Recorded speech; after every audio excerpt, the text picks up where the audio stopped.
एक शिष्य अपने गुरु के पास पहुंचा और बोला कि गुरुदेव, आज मनुष्य के पास पहले से अधिक ज्ञान है, अधिक साधन है, अधिक अवसर हैं, फिर भी बहुत से लोग अपने जीवन में वो नहीं बन पाते जो वे बन सकते थे।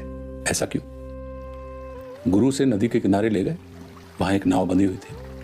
गुरु ने पूछा कि क्या यह नाव नदी पार कर सकती है? शिष्य ने कहा, निश्चित रूप से कर सकती है। गुरु ने पूछा, यदि नाविक को दिशा का ज्ञान हो, सामने का किनारा दिखाई दे रहा हो, तो क्या वो पार पहुंच जाएगा? शिष्य बोला, हाँ गुरुदेव, पहुंच जाएगा। गुरु मुस्कुराए और बोले, और यदि उसके भीतर पतवार चलाने की इच्छा ही ना हो तब? शिष्य कुछ क्षण सोचता रहा। तब गुरु ने कहा, लेकिन इससे भी पहले एक प्रश्न और है। कौन सा प्रश्न गुरुदेव?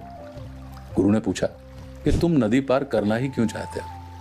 शिष्य मौन हो गया। गुरु बोले, जीवन का सबसे बड़ा प्रश्न ये नहीं है कि तुम्हारे पास कितनी क्षमता है।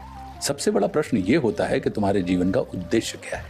जिसे ये नहीं मालूम कि उसे कहां और क्यों पहुंचना है, उसके लिए कोई भी दिशा सही नहीं होती। नाव क्षमता है और दिशा ज्ञान है।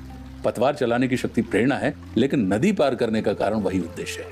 उद्देश्य से प्रेरणा जन्म लेती है, प्रेरणा दिशा को अर्थ देती है, दिशा प्रयास को मार्ग देती है और निरंतर प्रयास दक्षता को जन्म देता है।